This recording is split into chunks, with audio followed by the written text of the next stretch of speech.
I'm Coyote Peterson. Now you've seen me stung by harvester ants, fire ants, and scorpions. But today, I'm moving a rung up on the insect sting pain index, and I'm going to be stung by the cow killer. I have a feeling that this one is going to hurt. Oh boy.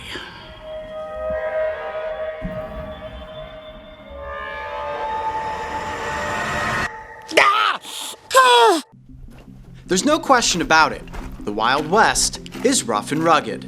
And whether you're talking about the rocky terrain, laced with spine-covered plants, or its animals, most of which are armed with fangs and stingers, Arizona's Sonoran Desert is an adventure lover's playground. Sure, we all have our fears of being bitten by a rattlesnake when venturing off trail. Or in my case, having a giant desert centipede run up my pant leg. But in actuality, the good news is that each and every one of these creatures does its best to avoid human interaction. However, sometimes you have an accidental run-in, and when you do, a bite or a sting can be incredibly painful. Yeah, he got me. He bit me. Sure? Yeah, he definitely bit me. When it comes to my line of work, the goal is to have an interaction so that I can show you the effects of these encounters. This way we can all learn why it's important to be in tune with our surroundings and why it's always best to admire animals from a safe distance. Velvet ant! Got one? Yeah, he's right there on the edge of that log.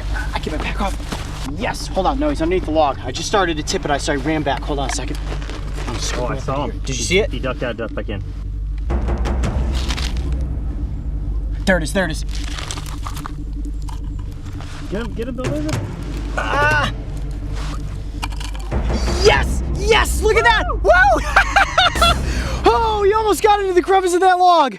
Wow, that is a good sized one too. But we got our velvet ant. There it is. Okay, cool. Well, tomorrow morning, I'm gonna get stung by that little ornery bugger.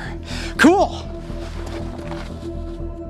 The velvet ant, which is actually a species of ground wasp and not an ant at all, claims a famous nickname, the cow killer.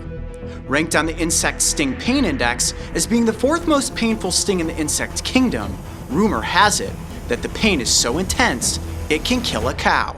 You may be looking at this thinking to yourself, Coyote, are you gonna get stung? Yeah, I am. I'm gonna get stung by this today. Now, the insect sting pain index says that the intense pain will last for about 30 minutes. And the reason that I'm doing it is to work my way up to the bullet ant. You wanna see me stung by the bullet ant? Kinda feel like I have to get stung by everything else leading up to that. I am not looking forward to 30 minutes of pain that's gonna come from this insect. I know, right? Here we go again. Coyote is about to enter the strike zone. But this one's a little different. When it comes to alligator bites, crab pinches, or blood-sucking leeches, I'm fine with that. When it comes to stingers and venom, that's where even I get nervous. Now, the females do not have wings. The males do have wings, but what's interesting is that the males do not have stingers. Guess who does have a stinger? That's right, the females, and that's what we have here today. Now, one of the most impressive things about this insect is the size of its stinger. In fact, it's about as long as the entire length of the abdomen. What I want to do now is use these little entomology forceps to pick the velvet ant up and show you guys just how big that stinger is. You ready for this? Yeah. Are they delicate? They are not. The velvet ant actually has a very, very durable exoskeleton, one of the toughest exoskeletons in the insect kingdom. So me picking her up with the forceps is not going to cause her any sort of pain or damage. Come here. Oh! Oh, getting away. I got it. Got it? Got it. Okay. Awesome. Now, they can be found in the grass. So if you're out there walking around barefoot and you step on one of these, you're not gonna squish it. What's gonna happen is it's gonna spin around and then it's gonna tuck its abdomen under and boom, you're gonna get nailed with that giant stinger. Well, I think at this juncture, it is time for me to actually take a sting. Are you guys getting nervous? I'll tell you what, I sure was. Now, they say that this sting is painful enough to kill a cow.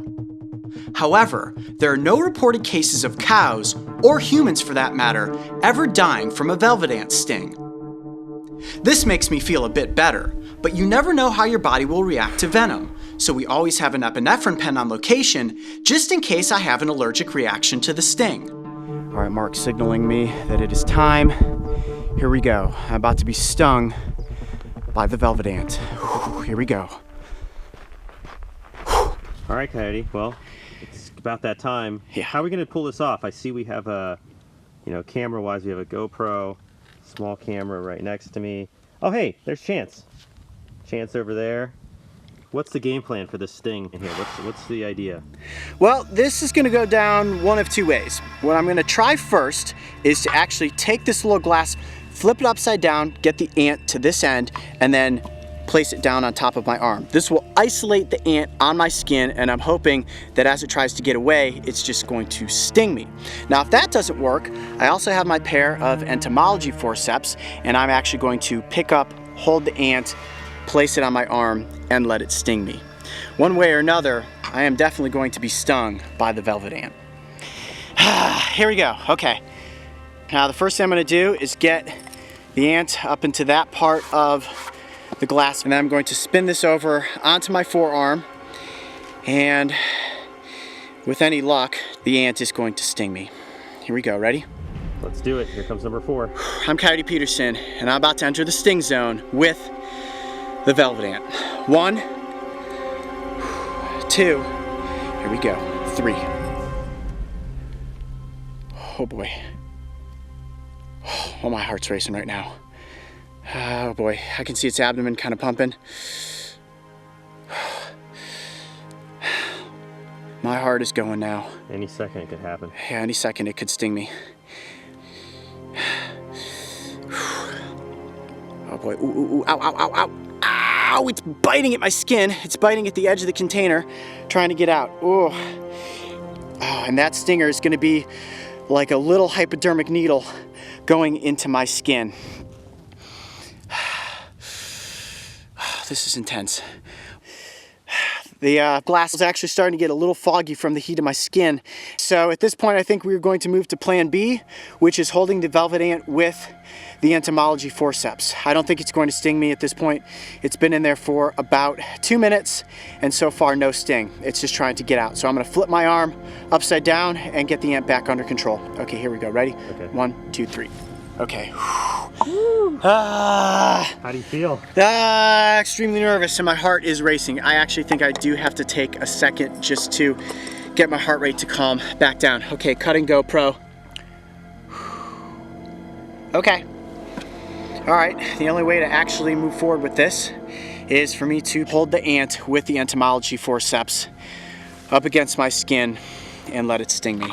Dude, this is gonna do it, isn't it? Yeah, hold on, I need a second. My heart's like, You all right? ooh, getting dizzy. Yeah, getting dizzy.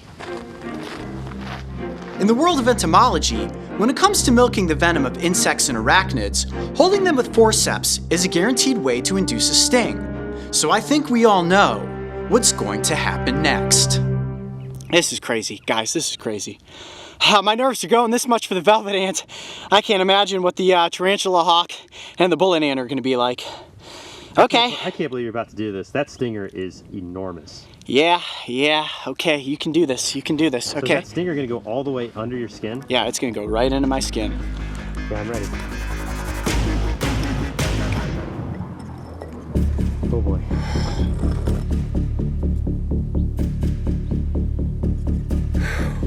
All right, here we go. Here you go, ready? All right, let's do this again one more time for good measure. I'm Coyote Peterson, and I'm about to enter the sting zone with the cow killer. Are you ready? Are you ready? No, I'm never ready. 1, 2, 3. You good? Yeah. Get your shot. I'm gonna place it right down on my arm. Here we go. Look at my arm shaking. And go.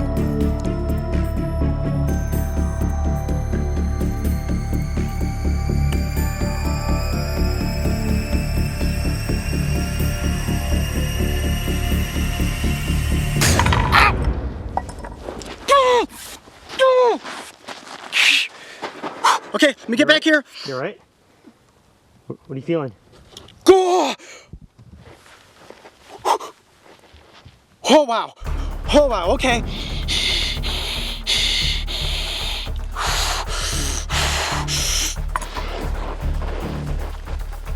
Give me a second. Oh my gosh. You alright? Oh yeah. What are you feeling? What does it feel like? Give me a second. Give me a second.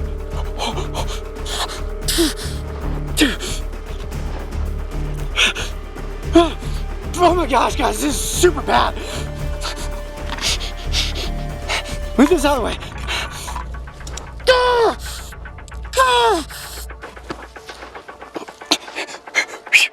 Hold on, I gotta try to control my heart rate. Try to get a tight shot right there where the stinger, when you see there's blood. Okay, try to get a shot so I can get him, like, walk around for a second. Right there. Right there, it's our stinging. That was stinging. I could feel it. It was like, you could feel it go all the way under the skin, all the way in. I could feel it insert into my arm. You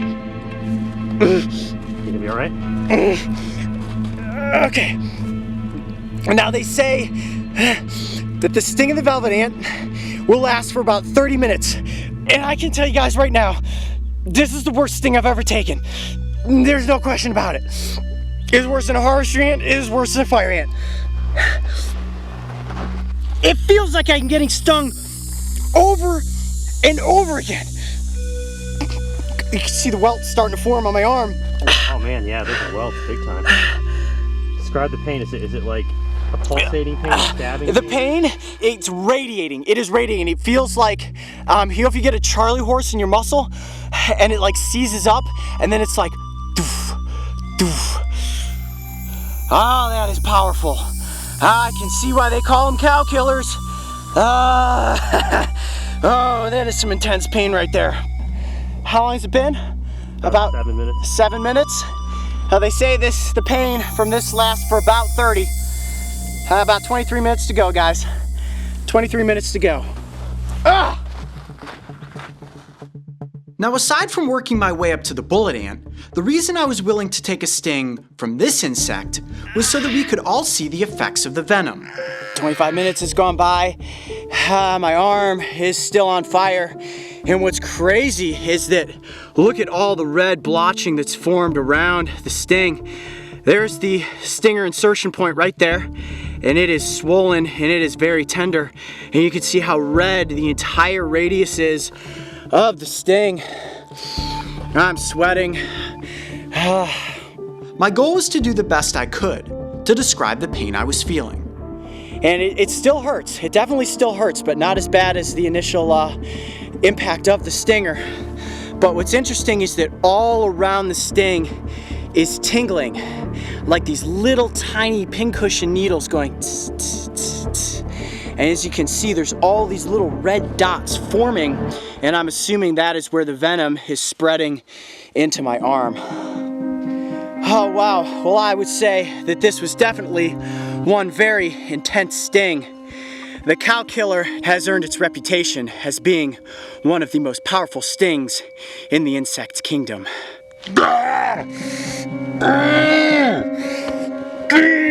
And while it may be ranked as a 4 on the insect sting pain index, for me, at this point, it's definitely number 1. I'd say I'm one step closer to being stung by the bullet ant, but first, I'm gonna have to go up against the Tarantula Hawk. I have a feeling that that one is going to be bad. I'm Coyote Peterson. Be brave. Stay wild. We'll see you on the next adventure. Woo! Let's get out of the desert. If the bullet ant is the grand finale on my quest to find the most painful sting in the insect kingdom, the Tarantula Hawk is definitely the last act. And right now Mark is shooting B-roll of it inside its little glass enclosure. And boy, it does not look happy.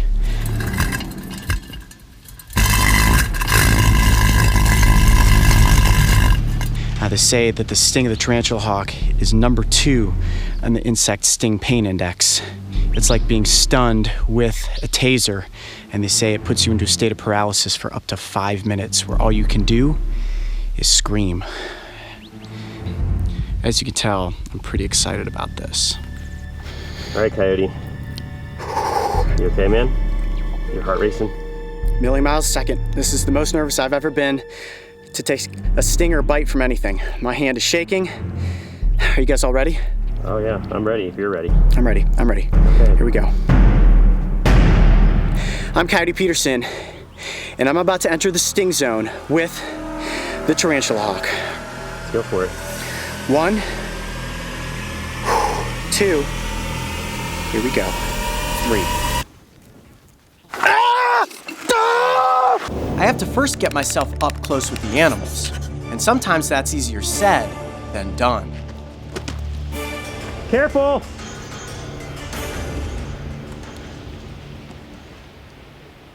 He's gonna get it. I think he sees it. Oh! What happened? Come on, go, go! Oh no! What's wrong? Did you catch it? Yeah, I caught it! But the bad news is, I caught something else too. Goodness. Worst choice spike I've ever seen. Hold on a second. Hold on. I don't want to get stung by the Tarantula Hawk. Oh, they're all over you, man. Hold on a second. Let me get this under control. Oh my gosh. Did you get the Tarantula Hawk at least? I did. I caught the Tarantula Hawk.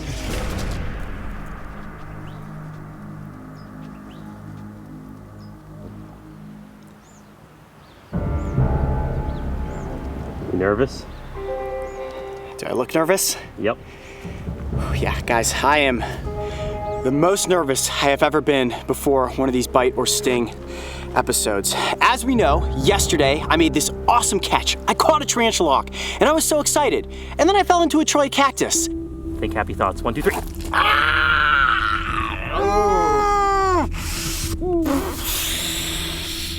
And then I realized what I had done.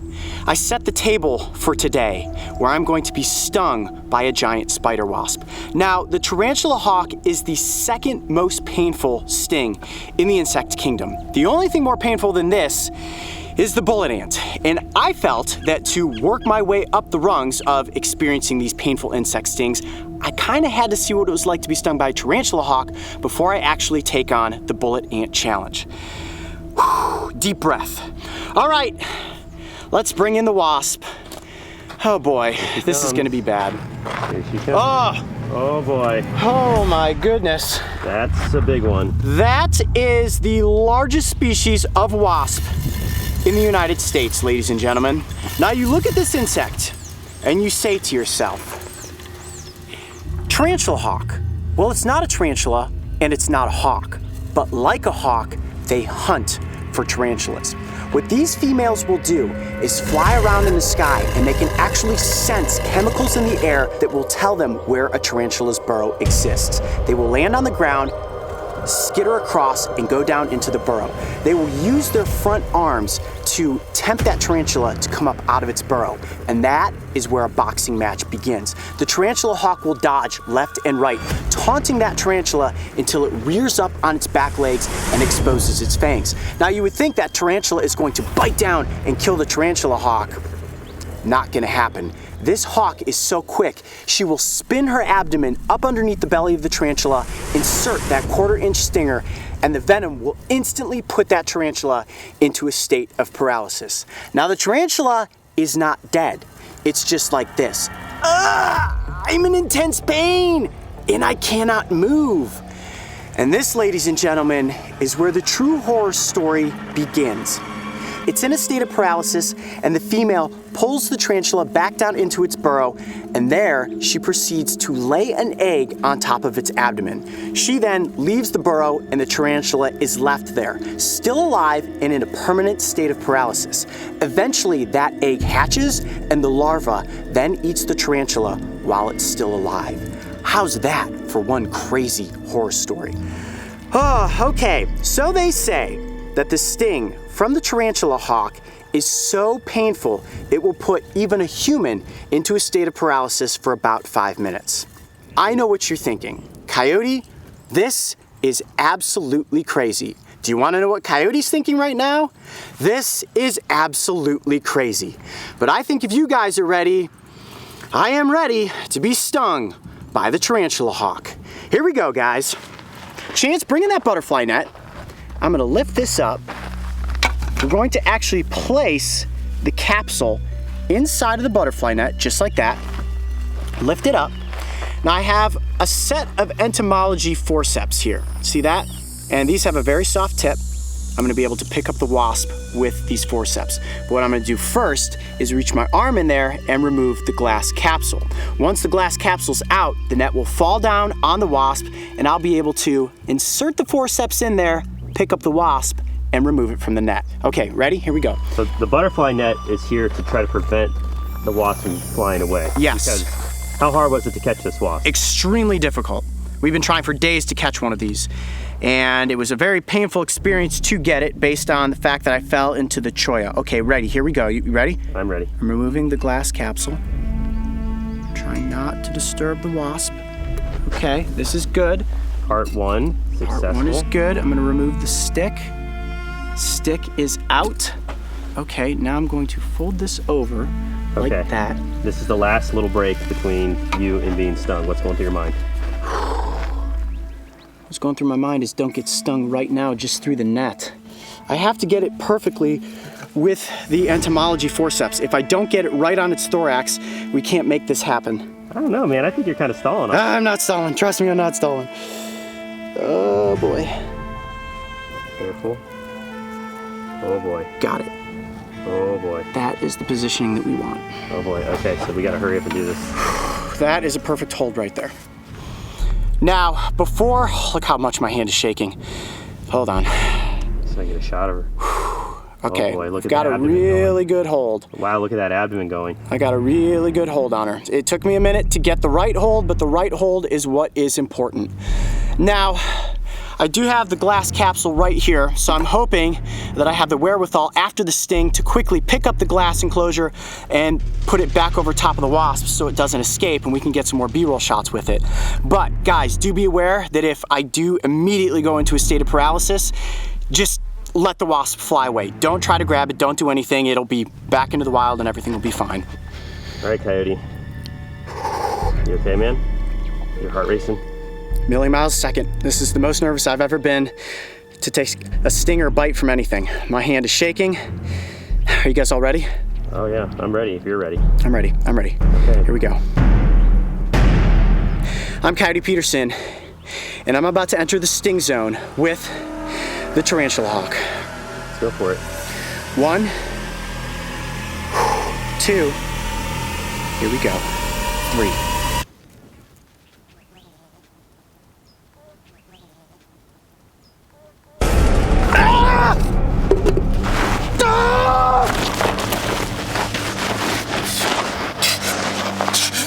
You all right? Yep. Oh my gosh. Okay.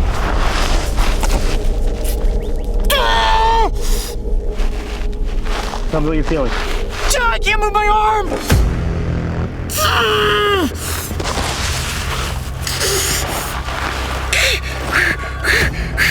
That is the most intense pain I've ever felt. I don't think I can talk.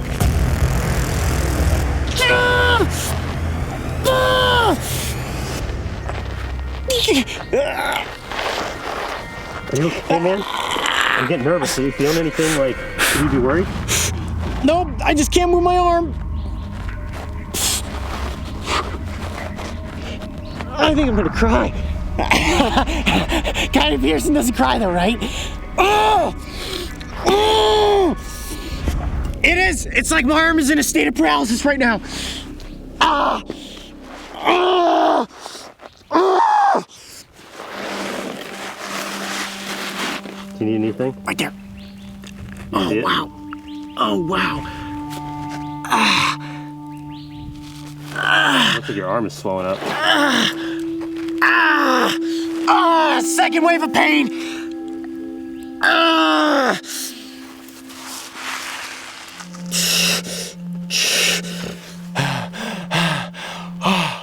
It's actually receding at this point.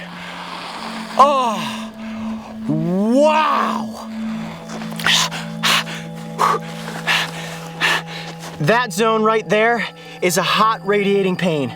And you can see the stinger where it went in right there, that red mark. I've read that it's like getting tased with a taser gun. I've never been tased before, but I can tell you that the pain is unbelievable right now. All up and down my forearm. Wow, I'd actually slightly liken it to the Gila monster at this point. It feels really hot, really, really hot. Hot to the touch. Wow, see if my arm is warm to you. Oh yeah, it's like really taut. Yeah. Oh, hold on, let me walk around for a second. Oh. Okay. Let's come back into the scene here. Oh, you little bugger. I am lightheaded at the moment, but the sting from the Tarantula Hawk is serious. I can see why it's ranked as a 2 on the insect sting pain index. And at this juncture, I think it's safe to say that I've worked my way up the ladder and am ready for the bullet ant challenge. I know you are all waiting in anticipation for that one. Trust me, it's coming. I'm Coyote Peterson. Be brave. Stay wild. We'll see you on the next adventure. All right, let's let this go back off into the desert. We safely released the Tarantula Hawk back into the wild, and as it flew away, I think we were all a bit relieved that this sting was over and done with. And while the impact of the sting and the intensity of the pain was far superior to that of the velvet ant, it only lasted for about 5 minutes. I had no major adverse reactions. However, my arm was sore for the rest of the day, and 24 hours later, it looked like a water balloon. And it really itches. And I really shouldn't itch it, but that feels so good. The Tarantula Hawk is an extraordinary insect, and while their sting is powerful, they have no interest in stinging humans. If you ever see one in the wild, admire it from a safe distance, as you have absolutely nothing to fear. That is, unless you are a tarantula. Action.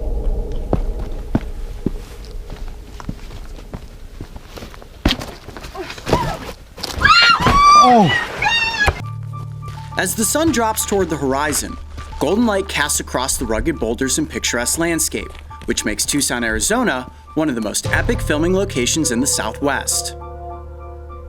The Brave Wilderness crew and I love to visit this location as it has provided an incredible backdrop for many of our desert episodes. And while most of the dangers we have faced are covered in scales or stingers, it is oftentimes the environment that poses some of the most dangers. Cactus spines are an obvious landmine, but what you don't realize is the terrain is laced with sharp, jagged rocks, many of which can easily twist an ankle or worse. Every time we visit a location, we face the challenging landscapes so that we can get the best and most epic-looking B-roll that we can. However, sometimes these shots don't go according to plan, and all it takes is one little slip for a single shot to go very, very wrong.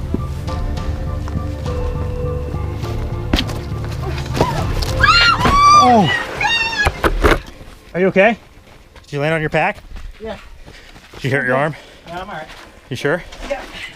Whew. Dude. That's a thumper. Did you get that camera? Yeah. Okay, let's take one more look at that missed jump, this time in slow motion. I nailed my launch point, full projection off of my left foot. I cleared the gap, but landed on a rounded outcrop and slipped. When I fell, the momentum toppled me backward, and I flipped head first right off the cliff. I did a complete reverse somersault and landed with a thud onto my head, shoulder, and pack. Every once in a while, guys, I miss a jump, and I just landed funny. My foot slipped, and I literally fell about 15 feet. I messed up my elbow pretty good. Back first into the rocks. Filming the show is dangerous. We're just doing B-roll shots right now, and that one was bad. Messed up my hat a little bit. Couple scars for the hat. Couple scars for the arms, but I'm okay. I know you're gonna all see that video and go. You can actually hear my mom screaming in the background. That was probably the farthest drop I've ever survived. Like let's see how far that is. You were going head first. Head first. All head over heels, all the way down. Landed in this hole like this. So let's take a look up. see what that looks like. Yeah, guys, this isn't soft. This is rocks. Woo! Hurt my shoulder a little bit, but all risks of breaking trail. And this is why you never want to come out here and jump around on rocks like you see me doing. Just a B-roll shot, and sure enough, that one almost got my life. Woo! That was a close call. Over the course of filming our Brave Wilderness shows, I've sustained many injuries. And whether they were bites, pinches, or stings, the majority of them have been intentional, so that we can learn about these animals.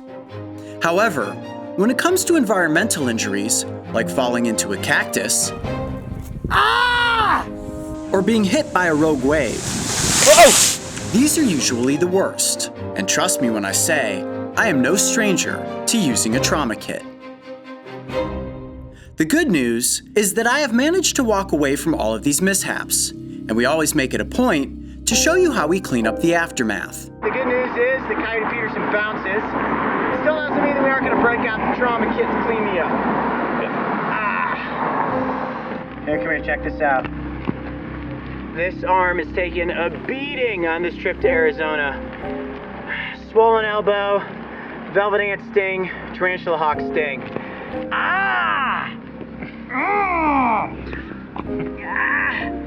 That's actually worse than an alligator bite. Just a temporary field cleanup. I put my elbows down first. Elbows took all the impact, and then of course all that shock trauma to my shoulders.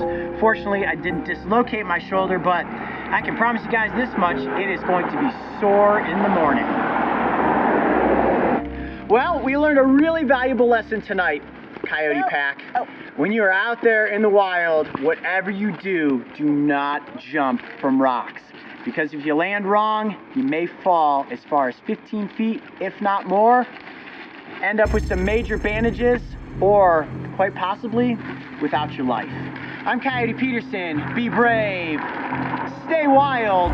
We'll see you on the next location. All right, let's go get me an ice pack. You are in trouble. Looking back on this nearly tragic fall, it is fair to say that I have learned a very valuable lesson. Jumping boulders just simply is not necessary to make our episodes look any better. So don't be surprised if in the future you see me walking and not jumping through the environments.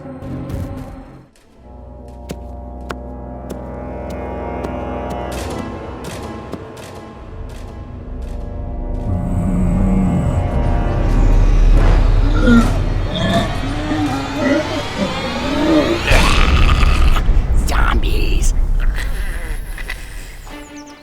Coyote, what you doing? Huh? What you doing? I saw a little zebra tail lizard went right into that hole.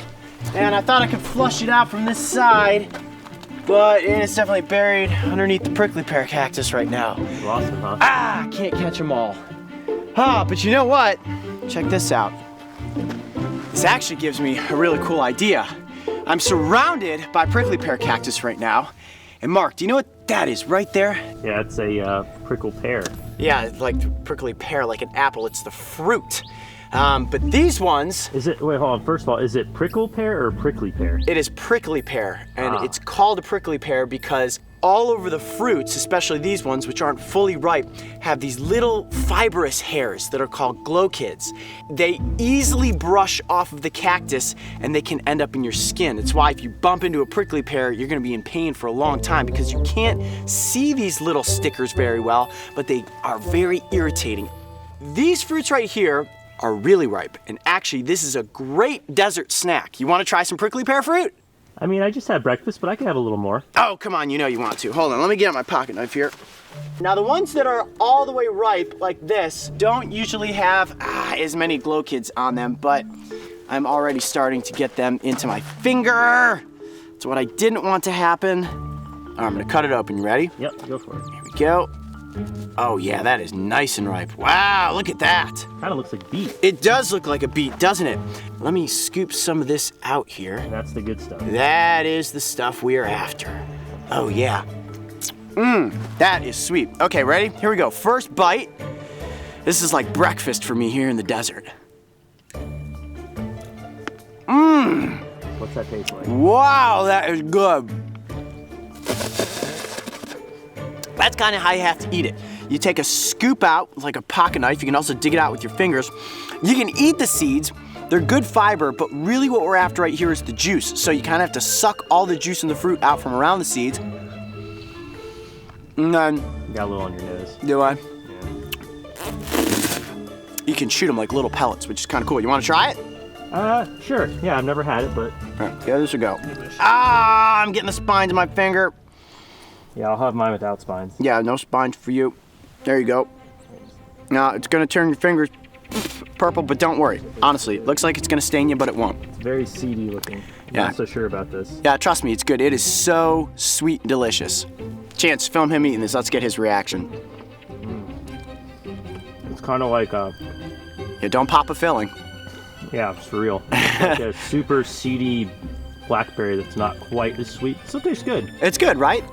Animals like javelinas and desert tortoise love eating these, but us as humans, we use them for multiple different foods. You can make jellies, you can make candy, you can actually make cake, but my personal favorite is prickly pear juice. And there's a real simple way to make juice right here without getting the seeds in your mouth. You ready for this? What do you do, bash them with rocks? You can bash them with rocks, but then it's gonna make a huge mess. What I'm actually gonna do is use a sock to make a juicer. Oh, so you have like an extra pair in your pack there? Nope, I actually am going to take the sock right off of my foot. For real? Oh yeah. This wigwam sock right here is about to become my desert juicer.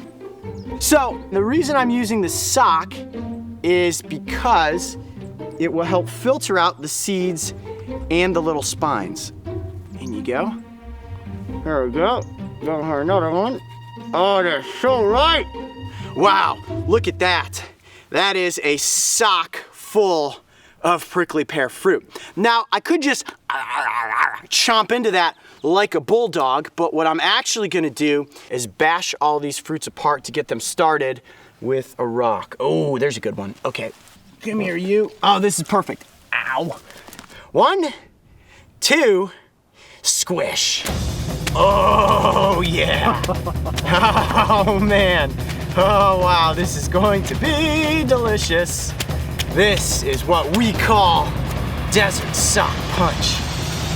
Now what I want to do is kind of twist the sock down and force the fruit and the juice out of the tip of the sock. All right, you ready? Oh, that is good. Woo! Oh, freshly squeezed prickly pear juice. Delicious. I definitely taste my feet in there. It's kind of the aftertaste. At first, it's delicious and sweet, and then you're like, what's that extra tinge? Ooh, sweaty boot foot. Okay, ready? You want a sip? No. All right, ready? Oh, look at that, it's just dripping out now. Go for it.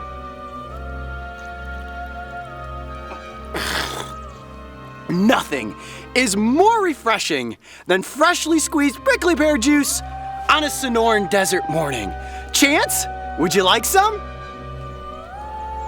Oh, come on. Mark, how about you? Dude, I squeeze it right into your mouth for you. Look at that. Oh, you guys sure? Why not? Dude, that sock's been on your foot all morning. Nope. That's fair to say. The sock has been on my I don't even foot know for if a I would while. do it with my own sock. I'll take your word for it. It looks looks purple. Well, and here's the trick. You know what my mouth is not full of right now? Spines. There are no glow kids in my mouth. There are no seeds. I was rather careless in how I squeezed this juice out, and I actually did that on purpose. I probably could have done a better job of not getting it all over my clothes, and I know you're saying to yourselves right now, Coyote, your tan-colored shirt that helps you blend into the desert environment has been dyed purple. You look like a ravenous vampire. Actually, one common misconception is that the prickly pear fruit stains. All I need to do is take this shirt inside, throw it in the washing machine, and it's gonna come out like it was brand new. Believe it or not, and all this dye is gonna wash right out of my hands with just a little soap and water. But it is so good. A little bit more. I'm gonna head inside right now, jump in the shower, and throw these guys into the washing machine. And the next time you see me in this outfit, it's gonna be totally free of prickly pear juice. I'm Coyote Peterson. Be brave. Stay wild. We'll see you on the next location. Ooh, what a breakfast. I'm Coyote Peterson, and we've all seen me in this position before. No sock on my foot, and the sock being used to draw in a predator. Check this out.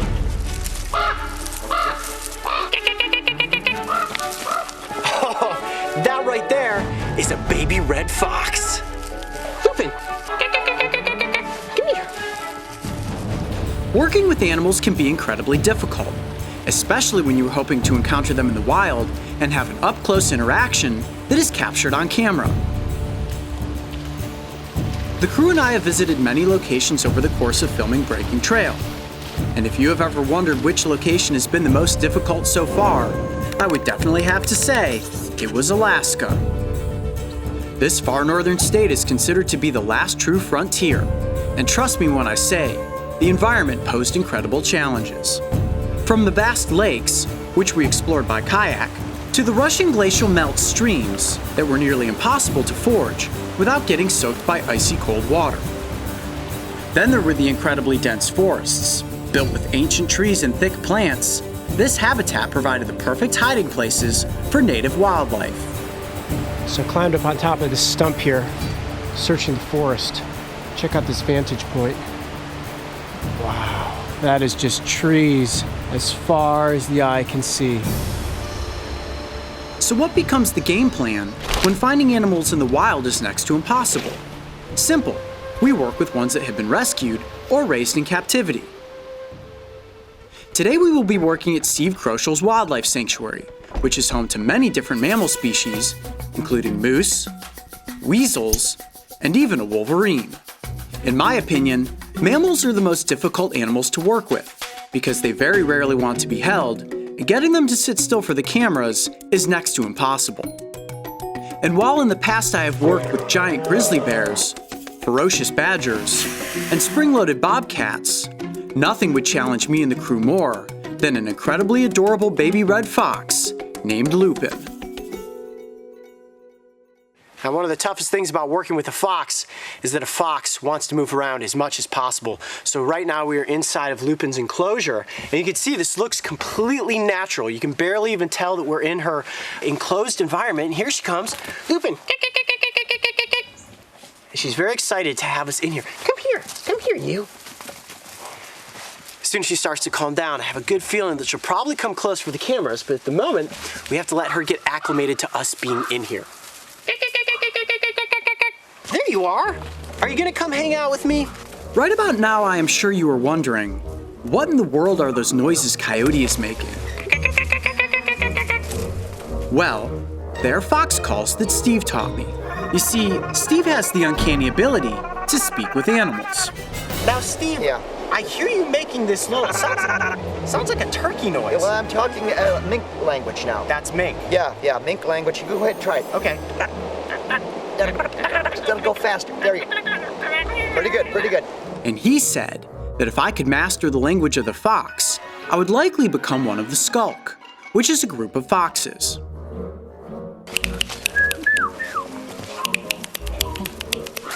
There you are. Hello. You have a good sprint? What do you think? How about you and I have a conversation about your 12 vocal calls? I know you have 12 things to say to me. My fox lingo was a bit off, so then we tried a fox toy. Just a simple duck wing tied to a stick. That is what you call fishing for a fox right there. Oh, you almost had it. I'm doing my best to keep her attention. Hi, good afternoon. Keeping a fox's attention in front of a camera is far easier said than done, and before we knew it, Lupin was back to running laps around her enclosure. Hey, Lupin, come on back here. Next, we tried to get her up close to the cameras by pretending my hand was a mouse. What I'm gonna do right now is turn my hand into a mouse. I'm gonna actually put it down in this hole and bury it in the grass, try to make some mouse noises, rustle this around, and see if I can get Lupin to come and pounce on me. You ready? Yep. Let's try this.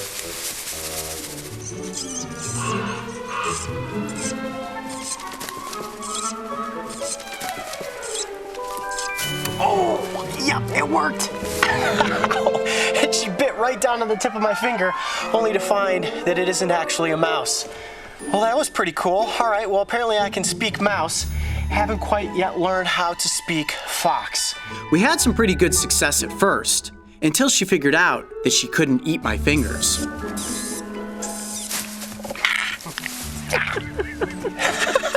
How cool is that? Every single time she thinks my finger's a mouse. And that's such a great hunting instinct for this baby animal, to be able to learn that this is how I catch mice. It is very, very difficult to hold onto this baby fox because she wants to run around in the enclosure. So one tactic I used with the ocelot was to take my sock off and get its attention with that. Lupin. Here we go, she's got her attention.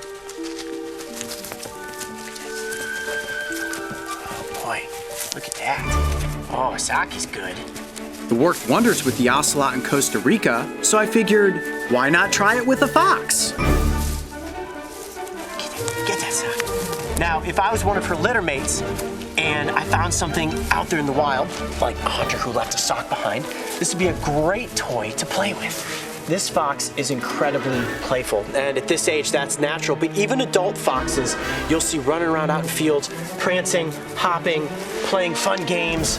Anything that she can potentially get her claws and her teeth on is fair game. And while tug of war seemed to hold her attention at first, like any curious baby animal, she soon lost interest and went back to going everywhere except in front of the main camera. Mario, you made a buddy. For me? You're so cute. You're such a cutie. Well, she's over there rolling around on her back with Mario, and he's got that big fuzzy microphone on the front of his camera, and I think she's attracted to either shininess of the lens or the microphone cover. It's almost impossible to keep her in one spot. I'm gonna put my boot back on, and one of my favorite things to do with the animals that we work with is to actually follow them around with a GoPro camera. So I've got the GoPro set up on a gimbal, and let's see if we can track down the baby red fox. Ready?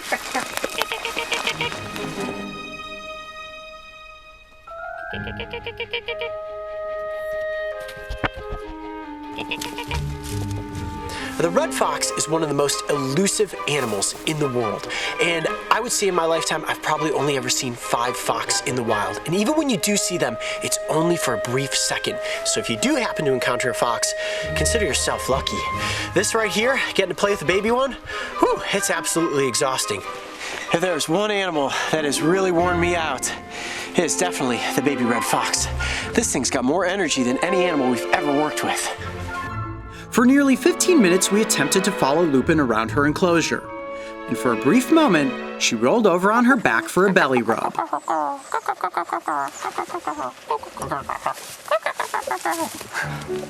Oh, there she goes. That's about the closest we've been all day. Pretty cool, palling around with a baby red fox. I'm Coyote Peterson. Be brave. Stay wild. We'll see you on the next adventure. Like I said in the beginning, filming with mammals is incredibly difficult. And after 2 hours of following this fox in circles, the crew and I called it a wrap. Getting to pal around with Lupin was one of my fondest memories from Alaska. And if there's one thing I'm confident we can all agree on, it's that this baby fox is about as adorable as it gets. I'm Coyote Peterson, and today I'm working with Steve Kroschel. And he's got with him one very special member of the weasel family. Get ready to meet the Alaskan mink. If there's one thing I learned about Alaska while exploring this beautiful state, it's that with every step you take, the wilderness only becomes more vast. As a human, you were small in Alaska, and the grand scale of this wild place really brings you in tune with nature. For me, getting in touch with nature usually means having an encounter with an animal. However, many animals can be difficult to see in the wild, and trying to interact with them can be dangerous. Check that out. Those are grizzly prints right there. Today I am getting the incredible opportunity to work alongside animal expert Steve Kroschel, who's going to help me get up close with one wily little creature that has been raised in his wildlife sanctuary, the Alaskan mink. Right now, I'm in an enclosure with the Alaskan mink, one of the stealthiest predators in the weasel family. And it's right here in front of me. You wanna come up here? Whoa, get real close to my leg there. You may wonder why I'm barefoot. That's because Steve told me that by being barefoot, it would help me connect with the earth, and in turn, help me connect with the animals. These are little mink games, and I have to be careful because the mink's teeth are unbelievably sharp. They're like little tiny needles. Where'd you go? It's so cool how they are able to just turn around inside their skin, and that's one unique feature of all members of the weasel family. Like if I were to hold that mink by the scruff of its neck, it could completely spin its body. So let's say a predator, like a golden eagle, swoops in and grabs that animal with its talons. The mink can actually wrap its body around and attack the eagle as it is being attacked. That is one incredible defensive maneuver. Where did you go? There you go. Is that fun to play with? Biting on my sleeves, biting on my bracelet. And if I was one of her litter mates, this is exactly how she'd be playing. Even adult minks are incredibly playful in the wild. All members of the weasel family love to play. Would you like to go down to the river and have a splash? What do you think? Would that be fun? You lead the way. Ready? Let's go. Steve is incredibly connected to the planet. Part of this connection is his ability to communicate with animals, which he has been doing most of his life. Now, Steve, Yeah. I heard you earlier making a noise. Were you talking to this mink? Yeah. Do that again. They make a little chuckling sound when they're happy or during the mating season, which is in March. Okay. And I'm just trying to get him familiar with this area here. Now mink, they just got to bite. They communicate with their mouth. Let me see if I can get down face to face with this. Oh, face to face, but Look at that. Steve. Look at how cute that face is. One thing that I love about mink is how adorable they are. I see, and they have that little white chin, Yeah. just like a Wolverine. all wild mink have that, basically. Would you say more likely around It here wants to see- go down and bite your toes. Oh, I bet it Is does. that Should we okay? Can I see- let it go? Yeah. Well, should we take it over into a natural pool of water and see if it'll splash around? Let's let it start here. Oh God, here it goes. Look at how frisky it is. Now, can I try to hold it? No, not now. Not yet? I can't even hold it now. Oh gosh. See that? Let's just let it go here. Okay, Let's see just what let it go. happens? Yeah. All right, ready? All right, just stay right, stay put. Okay. Just get it. We'll find a little hole there. Let's see if we just don't do anything. Let's see what it will do. He I, loves this log. Look at that. You are actually calling the mink back. you are so brave. It's just Going underneath you there. well, there's lots of places to move. This is a miniature Wolverine in some ways. Sure, absolutely. related to the Wolverine. And in my opinion, I think next to the Wolverine, the mink is the most perfect predator in the weasel family. Yeah. Their ability to not only go in the water, also their ability to climb. Let me see. Come here. You're okay. It's gonna bite you. It's okay. It's biting you. Watch this. You can't hold on to him. You can't. They're so squirmy, and in the length of the body. Let me see. Hi. That's about as much time as you can get going face to face with the mink. Just like that, I blow a little air at its face, and it's like, "Did you brush your teeth this morning?" And he's like, "I'm out of here." Let's see if we can bring it over to the water. Do you think if we put it in the water, it'll kind of splash around like in the natural environment? Let's try it. That would be awesome. And then we could show you guys just how hydrophobic that coat really is. Hey, you want to go into the water? I think so. Here he goes. Let's go. Okay, so what we're doing here, Coyote, is a test. The animal, I say that it's imprinted on me, and this is what I do with a lot of the animals that I have, most of the animals that I have at the Wildlife Center, is that they have freedom. Freedom to go, freedom to come back. Okay. When the relationship is strong, this is a mink, this is its home, is this, kind of an environment. Will it just take off down the river, or will it stay with us? Here's the test. Loves water. This is its home.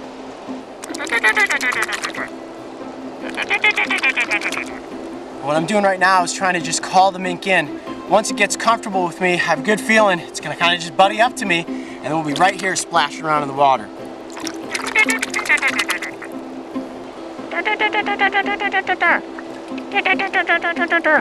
Oh, look at that, it's coming right at me.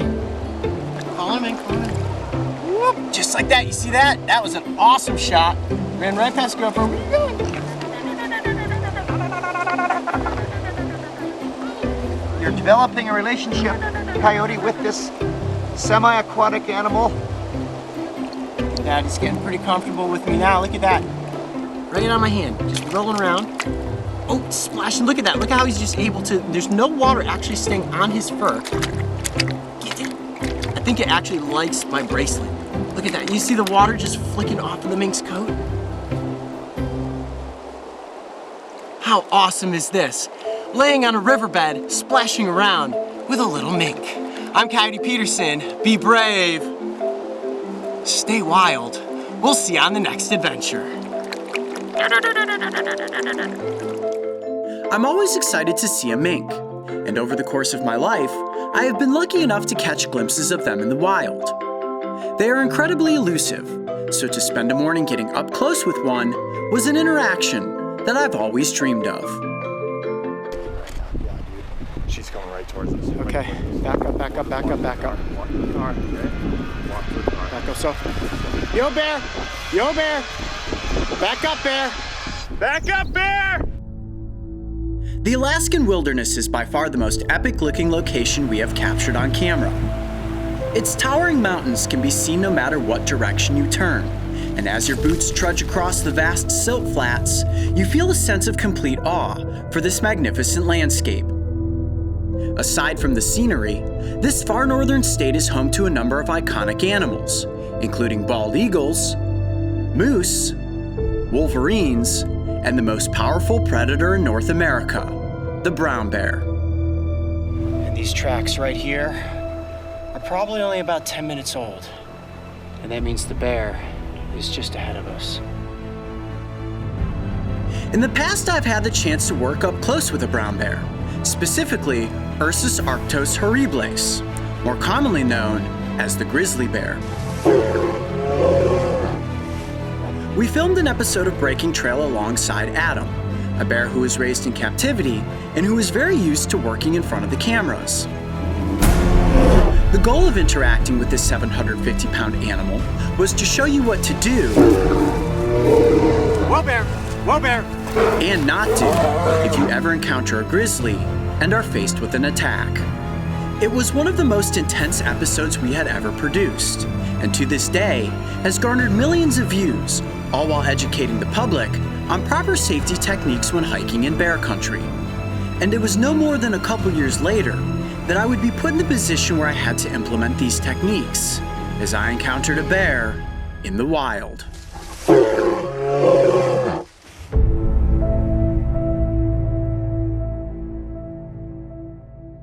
We had just completed production on our highly anticipated Wolverine episode, and the sun was getting low in the sky.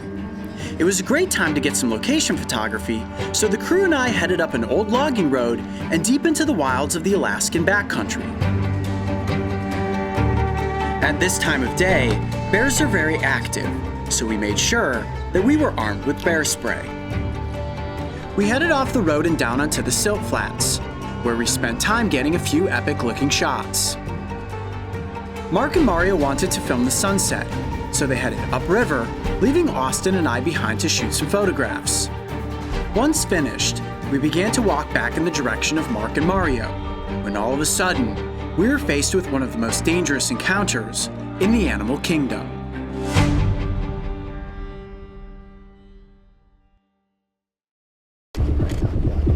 She's going right towards us. Okay, back up, back up, back up, back up. All right, okay. Walk to the car. Back up, so. Yo, bear! Yo, bear!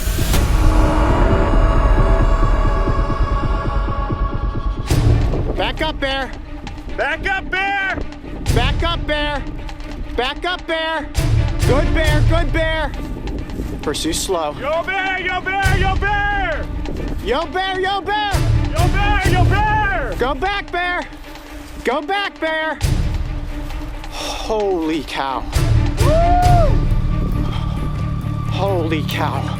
That was insane. We had a mother coming straight up on us with multiple cubs.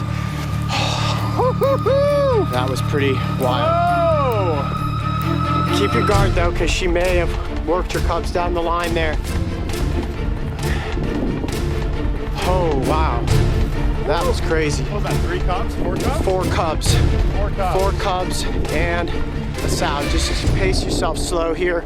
We don't know where she moved off to. Wow. Okay, just go slow. That is my hand shaking, bear spray, ready to go if she charged. That was crazy. That was a mother with 4 cubs. That is the closest you were ever gonna get to a brown bear right there. Less than 100 yards. That was insane. How you feeling right now? Dude, I'm like shaking. Dude, my hand is shaking. When Look she at these stood up, tracks. I was like, oh, She stood up, man. hind legs right there. Look at that track. Woo-hoo-hoo, That baby. is the closest you're gonna get. Oh. And she had cubs. A large number of bear attacks happen when a human stumbles upon the exact scenario Austin and I were faced with. Nothing is more dangerous than a mother bear defending her cubs. Okay, so we've now met back up with Mark and Mario. The bears actually ran right in between us. You guys were up ahead trying to find bears, and they just split the difference between us. But come here, check this out. Look at all of the tracks down here in the mud, and I would have loved for them to get a little bit closer, but you have to make that wise decision at some point. You can see that there's a bunch of log snags here, and I had to make that call that was alert the bear, let them know that Austin and I were in front of them, because if the mother got up over the top of these logs, she may have felt pinned and charged us. Thankfully, they went the other direction. That may have been the most intense thing that has happened the entire trip. And right now, we'll show you a couple. Right now, I'll show you. And right now, I can't even talk. And right now, we'll show you a couple photos that Austin got of the bears. I don't even know how you had the wherewithal to pop up your camera and get those shots, but holy cow, that's being less than 100 yards from a mother brown bear and her cubs. Wow, that was crazy. And that's why you always carry that. And that is why you always carry bear spray when you're out here in brown bear country. Wow, that was crazy.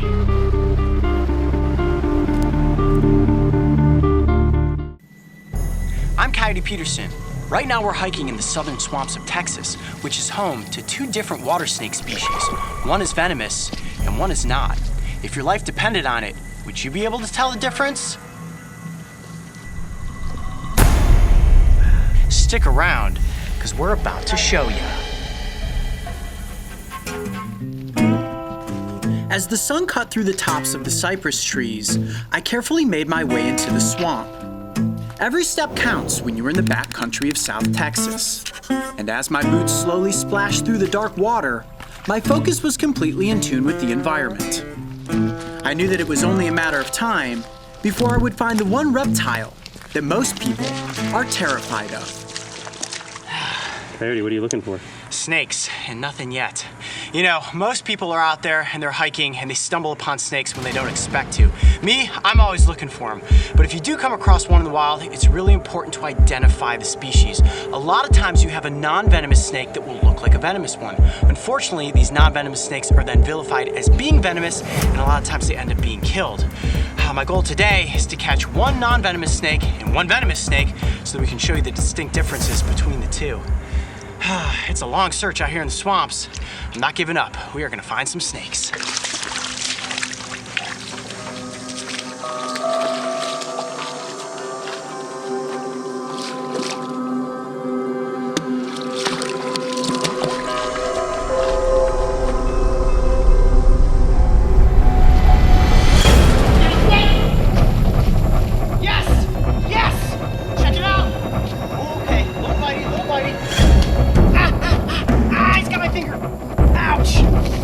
Good news for me though is that this one is non-venomous. Bring up in the light, check that out.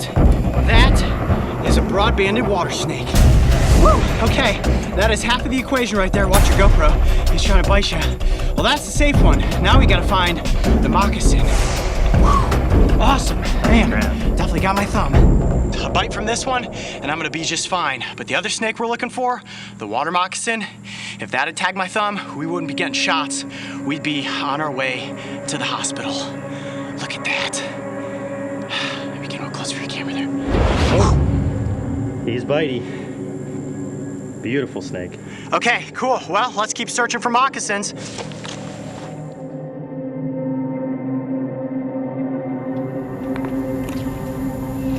not want to do is just accidentally step on a venomous snake. This is definitely moccasin territory.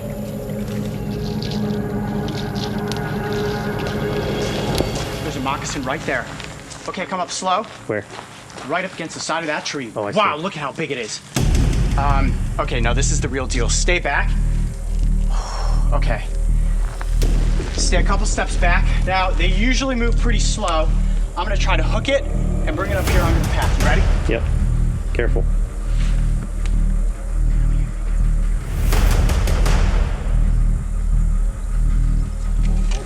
Oh, start moving.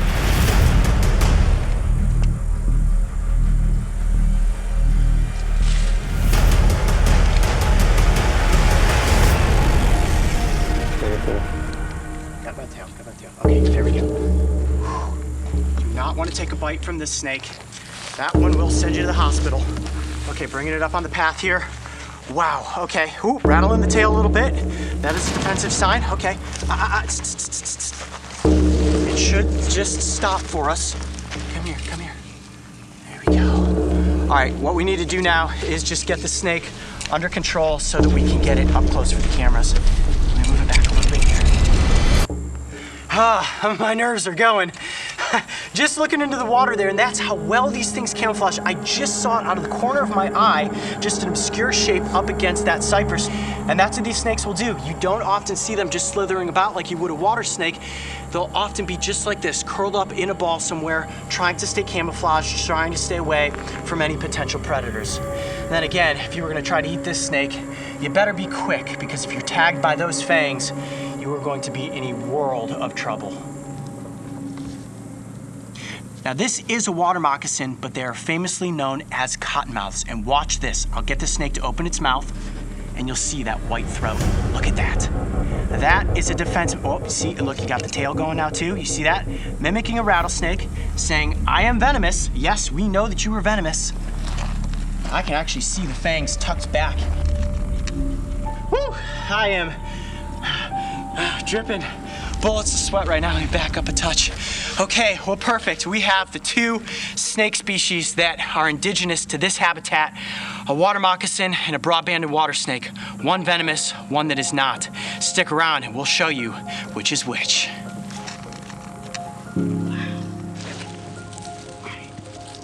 Check this out. Completely calm now, considering the fact just a few minutes ago, this snake was doing everything it could to bite me and get away.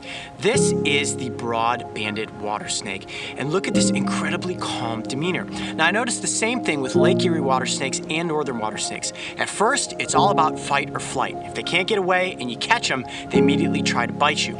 Now, the good news for me, like I said before, is that this is a non-venomous species. So how big did the snakes get? I mean, do these snakes get as big as a northern water snake? Yeah, they do. I would say this is about average size for one of these snakes. It is, I'd say, about 2.5 feet in length, but they can grow to be about 3.5 or 4 feet at a maximum size. Females are larger than the males, and I do believe it's a male looking at its cloaca. Yeah, you're a handsome fella, aren't you? Now, these snakes are often misidentified. People see them near the water and they automatically think it's a water moccasin. This is a very common species all across the southeastern United States. And the reason people mistake it for a water moccasin is mostly the fact that A, it's right by the water, and B, the coloration. I'm gonna turn the snake just a little bit. You see all that dark brown that runs the length of the body, and then that faded banding looks just like a younger water moccasin. But then, of course, if you flip the snake over and look at its belly, look at all that copper checkering. You will not find that on a water moccasin. And not that you'd ever necessarily see the belly of the snake, but I just think that that's really, really cool looking.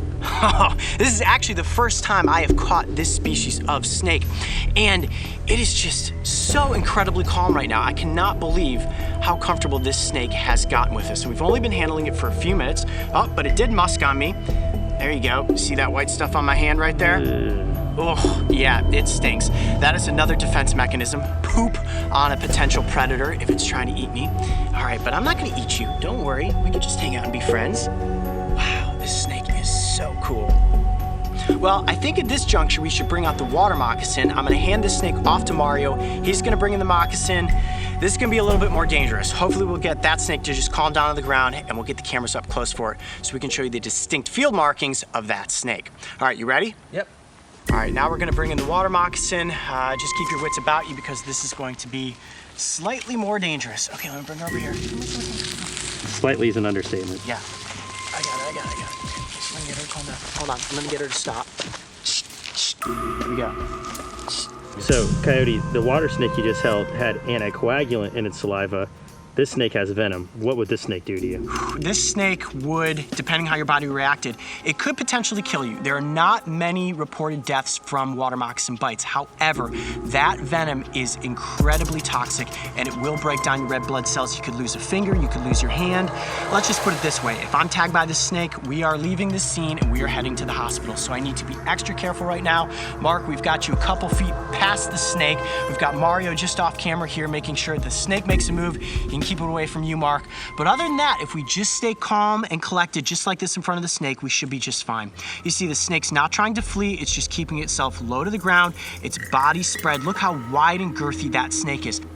Now, these snakes, like the banded water snakes, are aquatic. However, they do not dive down underwater to hunt. You will see them occasionally moving from pocket of water to pocket of water, but they usually are hunting on the embankment. These snakes do not have rattles like rattlesnakes, and they rely on their camouflage to keep them hidden. A lot of times people will be walking down a trail, you accidentally step on the snake, and that's how you were bitten.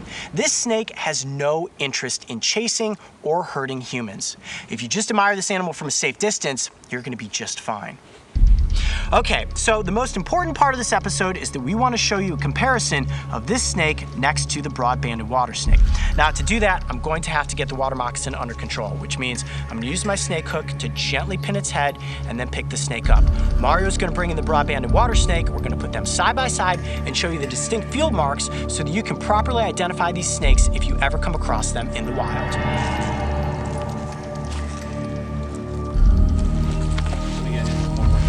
I am gently going to get position of her head, just like this.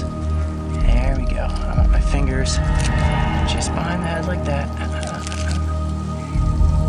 Okay. This is the most dangerous thing you can do with a venomous snake. Yep. Never, ever, ever do what you see me doing here. I'm gonna get full control of the body. There we go. Yeah, well, you notice my hand is shaking. Now, never, ever, ever try to pick up a venomous snake like you just saw me do. And the only reason that I headed this snake is so that we can get both of these right next to each other. I've got a gentle yet firm grip on the back of her head, just behind the venom glands, and full control of the body. You won't see me moving too much more for this scene. I just gotta kind of collect my nerves, stay calm. Mario, go ahead and bring in the broad-banded water snake. There we go. Cool, look at A that. little nervous? A little bit. Kind of have a dangerous snake here in my hand. She's calmed down a bit. You can see her tongue's flicking out now, so that's good. She's not trying to expose her fangs. Now, the water moccasin, because it is a pit viper and it has these two massive venom glands, has a very triangular shaped head.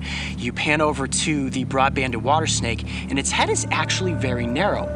However, when these broad-banded water snakes are threatened, they will flatten their heads and puff them up, forming them into a triangle, which oftentimes causes people to misidentify them for water moccasins. It's good news for the snake if it drives off a predator, but it's bad news if that predator is a human, and then unfortunately that snake usually ends up being killed. Sorry, a little nervous. Let's look on the heads as well at the snake's eye. So I'm gonna just slightly turn. I'll move. You stay there. Okay. You'll notice that the water moccasin has a vertical pupil, while the banded water snake has a circular pupil. I don't imagine anybody out there watching is ever going to get face to face with either of these snake species, but if you happen upon one and you see a vertical pupil, you know it's a moccasin and you know that it's venomous. Now, the last difference on the face of these snakes is the fact that the water moccasin is a pit viper. Now, right up front there, you'll see a nostril, and just behind that, you see another hole in between the nostril and the eye. That is the heat-sensing pit, which allows these snakes to detect not only their prey, but potential predators in the environment. Now, when you look at the broad-banded water snake, you'll notice that it does not have pits, just eyes and nostrils. When you look at these two snakes overhead, you can see how similar they are in coloration. Now, the broad-banded water snake has more distinct banding, but if you were to just see these snakes at a quick glance, they are pretty similar looking. But you'll notice that the water moccasin has a much girthier, flattened body as compared to the banded water snake. Look at that difference right there. But their scales look similar. They do, don't they? And both species have rough keeled scales, which allows them to quickly be able to move through this rugged environment. Can we see the bellies? I know that's another big difference. Yep. Wow, look at that. Yeah. Now you're never likely to see the belly of these two snakes next to each other, but as you can see, the banded water snake is beautiful and checkered, and the water moccasin is just kind of plain and cream colored. Not that that makes this snake any less special. I smell something, Coyote. You do. I smell that same thing.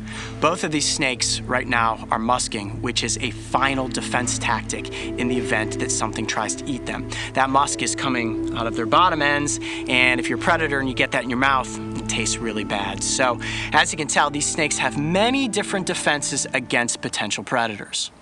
For everyone out there watching, we want you to know that these two snakes are very difficult to distinguish from one another. And if you see a snake out there in the wild, definitely treat it as if it's venomous. If it's a moccasin and you take a bite, you're gonna be in a lot of trouble. So it's best to just always admire these animals from a safe distance. I'm Coyote Peterson. Be brave. Stay wild. We'll see you on the next adventure. All right, you ready to let them go? Let's do it. Back into the wild with these snakes. Working with snakes is one of the most dangerous aspects of this job. And the reason I do it is so that we can learn about these incredible animals and hopefully walk away with a newfound respect for even the ones that we are afraid of.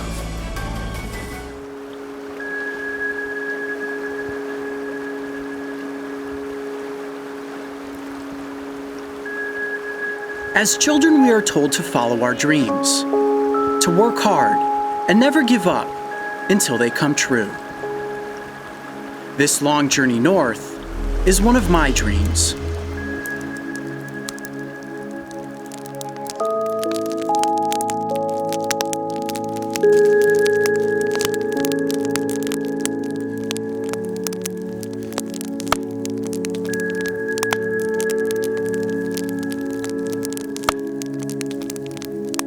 Lost in the shadows of the Alaskan wilderness, I step into the tree line and take in the smell of the forest. This is Wolverine country, and finally, I am here.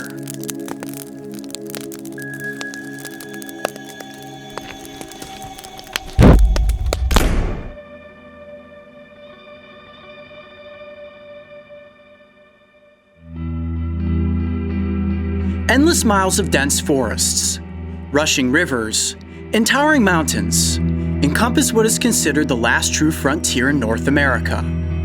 Welcome to Alaska, a place where the wild stretches as far as the eye can see.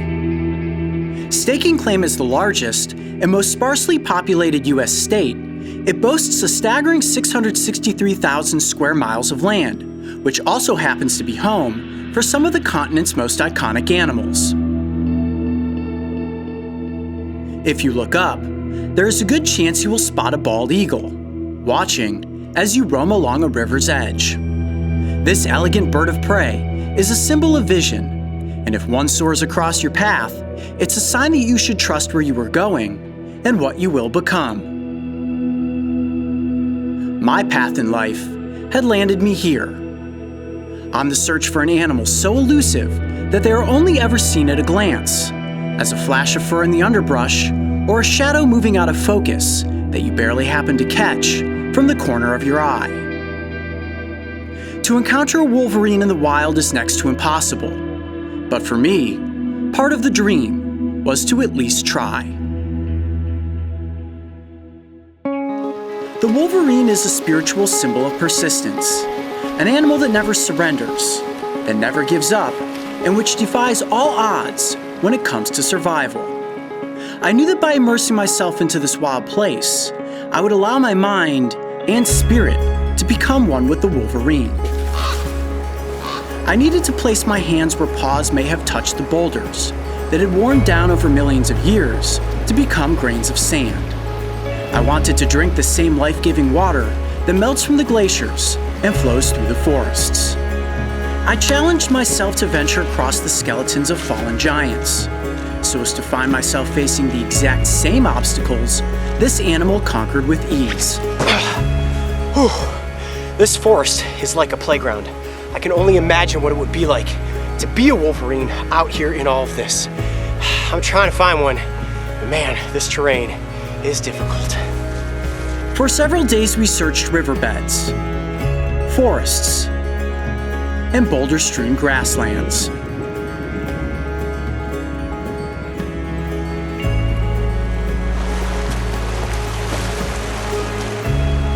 The crew was with me every step of the way, as I climbed trees, forged raging waters, Come on, keep going. Hand me the camera. Woo, this is tough. and watched in wonder as the sun set beyond the mountains, leaving an eerie glow in a never-darkening summer sky. I wanted to find a Wolverine more than anything I have ever wanted in my life. Yet as the hours turned into days, I came to the realization that it could take my entire lifetime and I may never see a Wolverine in the wild. Alaska is simply that vast, and this creature is truly that elusive. But Breaking Trail is an animal show, and if there is one thing I promised each and every one of you, it's that I would be getting up close with a Wolverine. So it was time to shift the gears into Plan B. However, not all things go according to plan. Whenever the crew and I can't find animals in the wild, we work with sanctuaries that have rescued or raised them in captivity. And today, we will be working alongside Steve Kroschel. Oh man, it is beautiful out today. And we're about to meet Steve. He is the man who can speak with all animals, but specifically the Wolverine. Pretty excited to meet him. I've got my little stuffed Wolverine here, Gulo, who I've had since I was a little kid. 8 years old, my mom made this for me, and I've been carrying it ever since. And I figured no better place to bring this stuffed animal than to Alaska. Here he comes. This is Steve. Steve! I heard talking. Sorry, we walked through the gate. We didn't know if anybody was here yet. Well, I can hear things, and the birds stopped singing, so I thought, what's going on here? I'm Coyote. Nice to see you. Nice There's a few to of those see you around too. here too. Yeah, Coyotes. no, I know. It's a nickname I've had since I was a little kid, so I know it's kind of unusual, but Yeah. you know, it's an original thing. Coyote so. Peterson. Coyote Peterson, that's it. You got a show on the internet. Yes, YouTube. We've been doing it for about 2 years now. All sorts of different animals, and hopefully today. You got one here. Yes, this is my It's not Wolverine. alive, though. No, this is not as alive as the Wolverines you're used to. And I told myself if I ever actually make it to Alaska to see a Wolverine, Gulo is coming with me. Oh God. Yeah. Well, you want to see a live one? Yes, if we can get close to live Wolverines today, that would be pretty awesome. What do you mean close? As close as you'll let me get. So who is Steve Kroschel? Well, to put it simply, he is a man who cares about animals. So much so that he has dedicated his life to building an incredible wildlife sanctuary that is home to many rescued Alaskan animals, including moose, lynx, weasels, and of course, the Wolverine. But we aren't allowed to see that yet. Aside from being the man who cares for and speaks to animals, he is also an incredibly successful filmmaker. Steve has produced and directed several award-winning documentaries, and is world-renowned as being the master of avalanches. That's right, if you have ever seen an avalanche on screen, there is a good chance Steve is the one who filmed it. This has been a dream of mine since I was 8 years old, and you can help me realize that today. If you're willing to train me and let me get close. I know, it's crazy, right? How much time do we have? Well, we need to get this episode today, so it's 8 o'clock right now, and I'd Holy- like to be working with the Wolverine by, let's say, Today. Today. So let's say 8 hours. Can you turn me into somebody that's ready to be in an enclosure with the Wolverine in 8 hours? If you're willing to train me, I'm willing to do whatever it takes.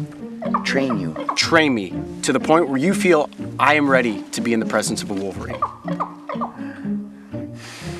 I mean, Is that a yes? I think that's a yes. I think that's a yes, guys.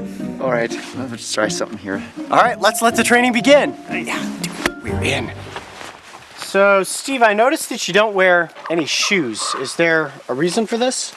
Yeah, actually, I can afford shoes, but I don't like to wear them. I really feel better, and this is scientifically back, you know, with your physiology changes immediately when you connect to the earth. And all creatures, all animals are connected to the earth, fish, birds, everything, except people, because of the rubber-soled shoes. So you're missing out. Okay, well, You're because missing out. I am walking in your steps today. No, don't do No, that. Your feet aren't, do you do this a lot? No, but if I'm gonna learn from you, I need to be walking the same way that you do and connect with the planet. Okay, this is where it begins. Because we got like a day, is that it? Yeah, 8 hours. 8 hours before Wolverine comes. My little wheels are turning in my head. Okay.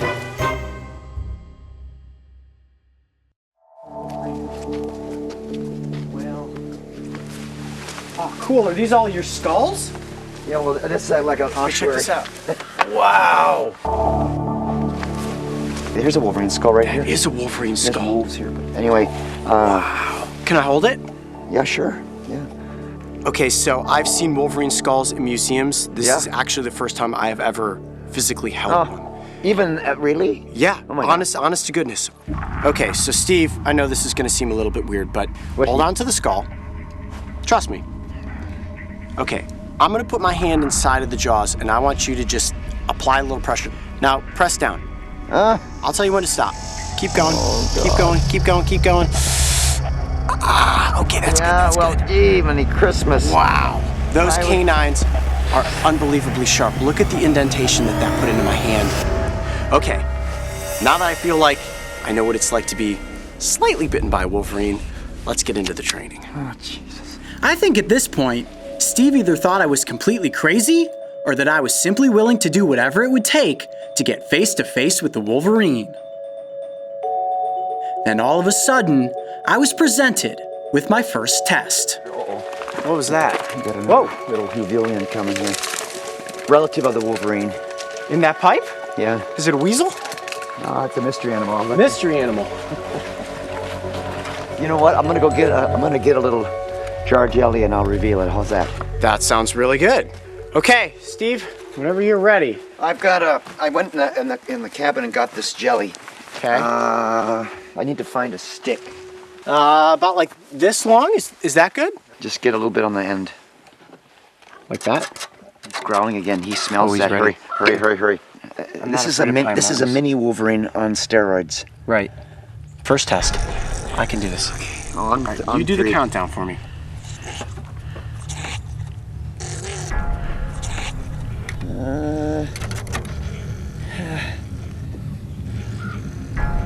No, I can't do it. Let's quit. I hear it. It's okay. I got it. Count me down. It'll bite you in the face. It's okay. Count me down. 1, 2, 3. Whoa! Did you see how fast that pie Martin came out of that little box?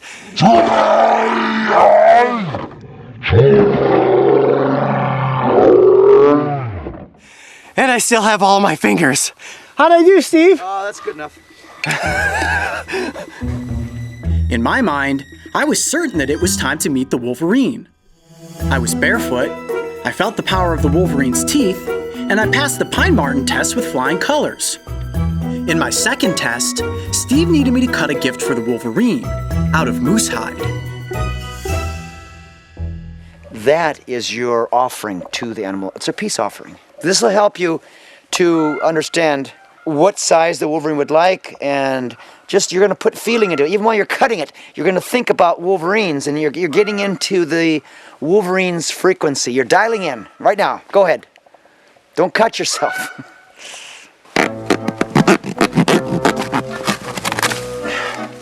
I'm also bigger? Yeah, that looks like you're insulting. Oh boy. Okay, he says bigger. It's still wet down here.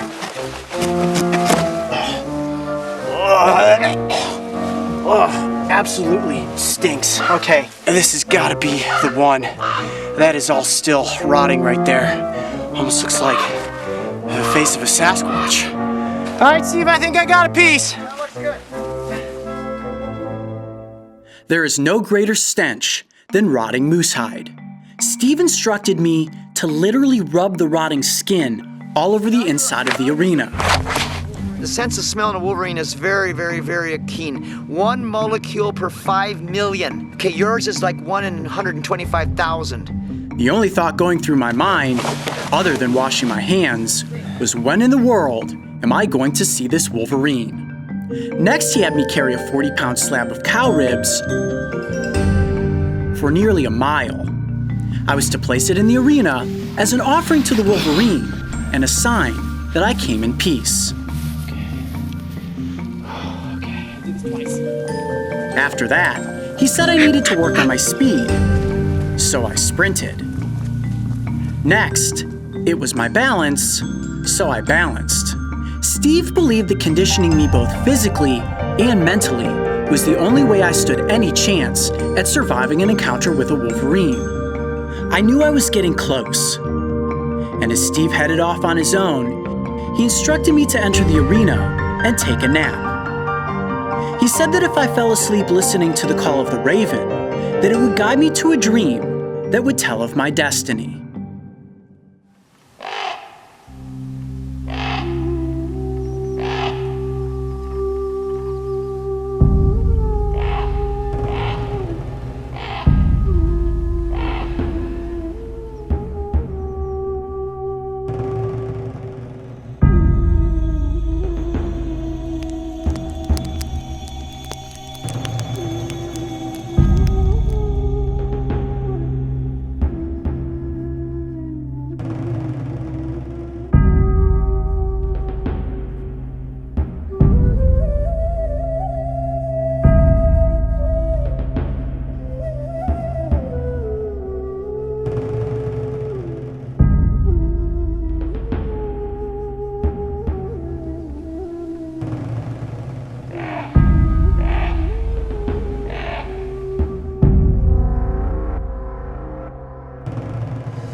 Coyote, what's up, man? What's going on?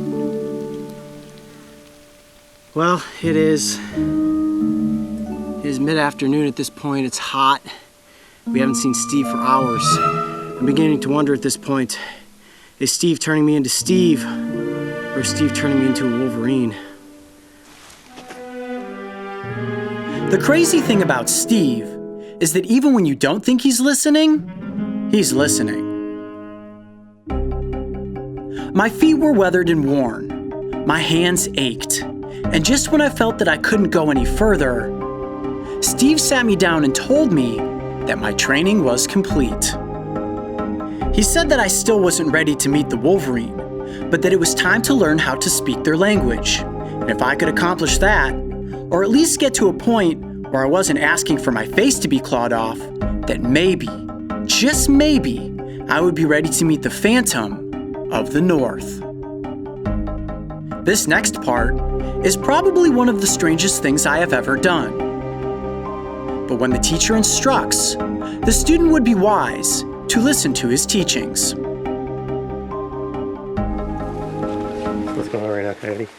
At this point, I am going to learn a little bit about the vocalizations that it takes to interact with the Wolverine. If the wolverine comes at you, it's Can you do that? Okay, that's good enough. I can tell you can do it. And you got to remember that because he will do things to you in which you won't like. But I notice you have a whole bunch of variation in everything that you do, and I want to make sure. Yeah, that's when he's coming at you, and he's got that meat, and you're trying to pull. That's it. And then if he's chewing on it, he's going, hi. If he's doing what you want him to do, this, hi. Just give him positive reinforcement. Just, you got to keep talking the whole time because he doesn't know you. Yeah. At some point. No. Only if he comes at you. Okay. No, that wasn't good enough. What if he makes full contact? And then he just. Really? Okay, that's good, and I'll get there. Oh, God. That's good. Don't do any more. It's good. Yeah. You hear that? He said that. He said it's good. I think I'm there, guys. I think he's ready, and I think I'm ready. I'm sure you're sitting there in front of your screen thinking to yourself, Coyote, What goes through one's mind before they get into an enclosure with a Wolverine? I'm excited because for 25 years I've been trying to get to this point, but at the same time, my heart is moving at about 1,000,000 miles a second. And I am nervous, I'm not gonna lie, but I need to make sure that that Wolverine does not realize that I'm nervous, because if it does, it's going to completely control the situation. And I need to keep my cool and get this animal up close for the cameras. Gulo, my little buddy, it's been a long journey to get to this point. This is where I leave you behind and I get in with the real living, breathing Wolverine. Mark, are you ready for this? As ready as I'm gonna be, man. Let's do it. We are about to get into an enclosure with a real live Wolverine. Whoa.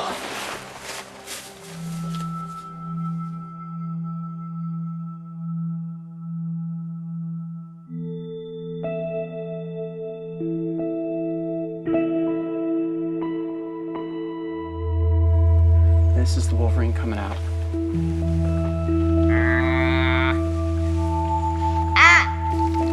See if you'll go up this log here.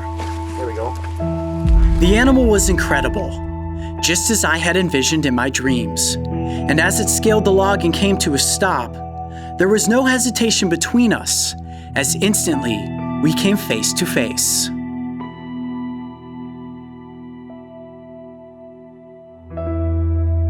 My dream of meeting a Wolverine had come true. Here you go. Ready?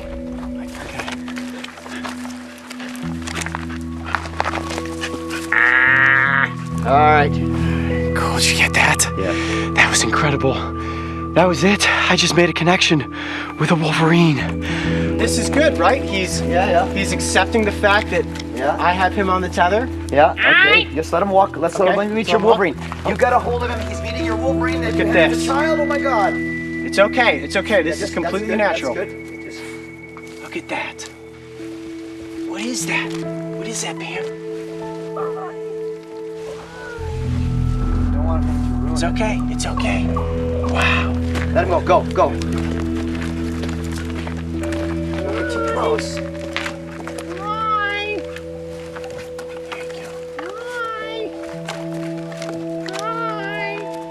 Okay, that's good. That's good. That's good. Let him go. Let him be there. Let him be there.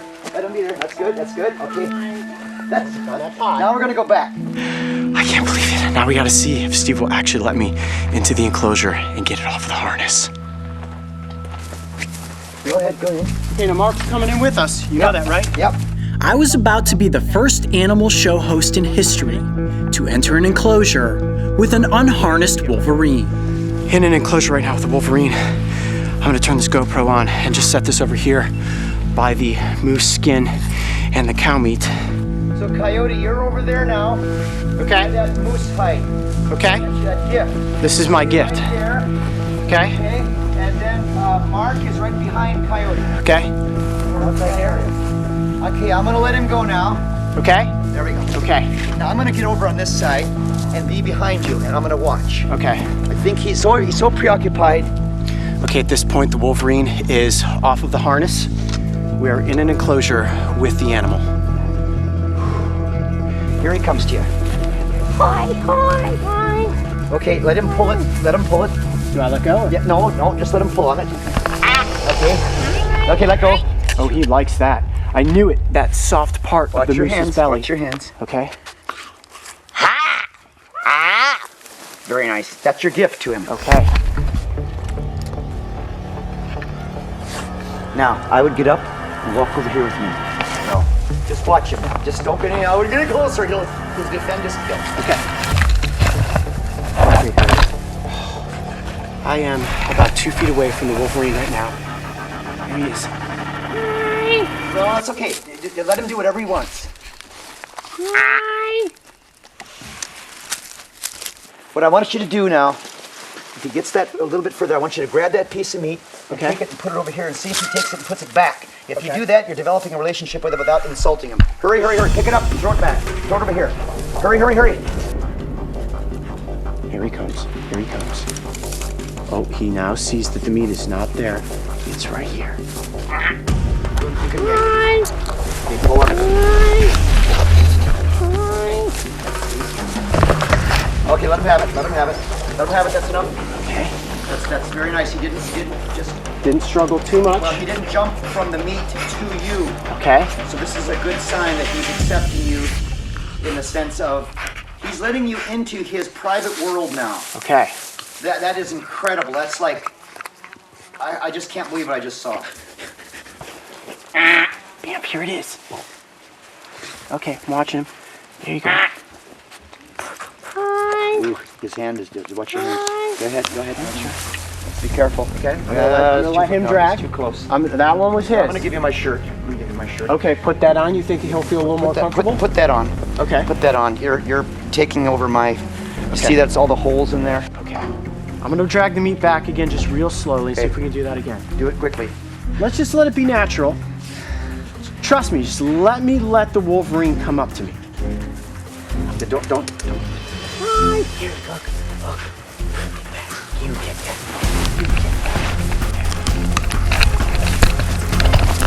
Oh, look how strong he is. He's actually pulling me forward. Oh, he definitely got it from me. That's okay. I'm gonna let him. That's enough. That's enough. That's enough. Really, I'm gonna let him eat. Come on, close. Look at that. And from right this position, you can see just how powerful his jaws are. He is just razoring through that meat. There's where he's lost interest.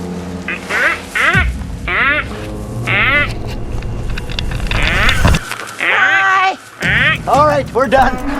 No, he's okay. No. We got meat, and you. I need you to go this way. Go this way. Okay, I'll get behind the meat. Okay, open that door.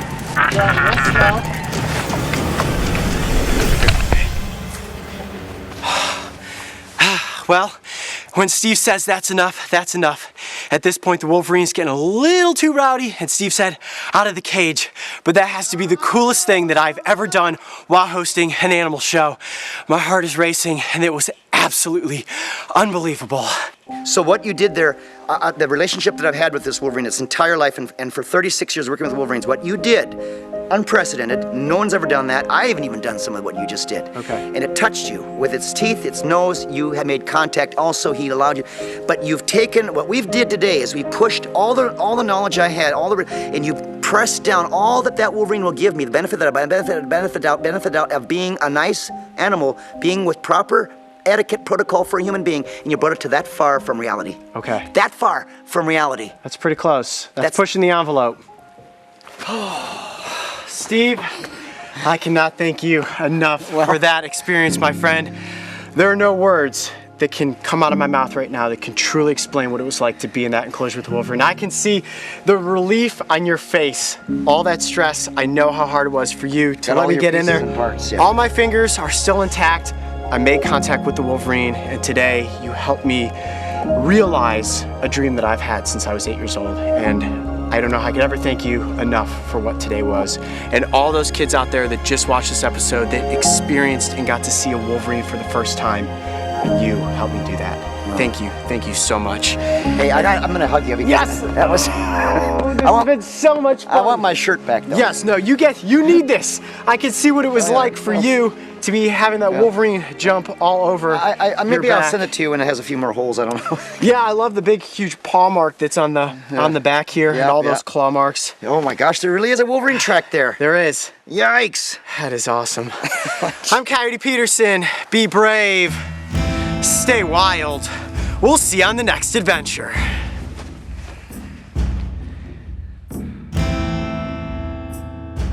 The realization of a dream is a powerful thing, and in some cases, it may take your entire life before you achieve a single one. For the crew and I to reach the far northern state of Alaska, it took many years of incredibly hard work, and the persistence to never give up on what many thought was impossible. The days I spent working alongside Steve will always be held dear in my heart, as he truly is a gift to this world. His love and appreciation for animals and his connection to the planet is unlike anything I have ever known. I am proud to call him my mentor, and I am blessed to have him as my friend. I will never forget the moments I spent in the presence of the Wolverine, and I truly consider this phantom of the wilderness to be my spirit animal. Looking back on it all, I now have a new dream. To one day return to Alaska, and I hope that when I do, the North welcomes me back with a smile and a sharp pair of claws.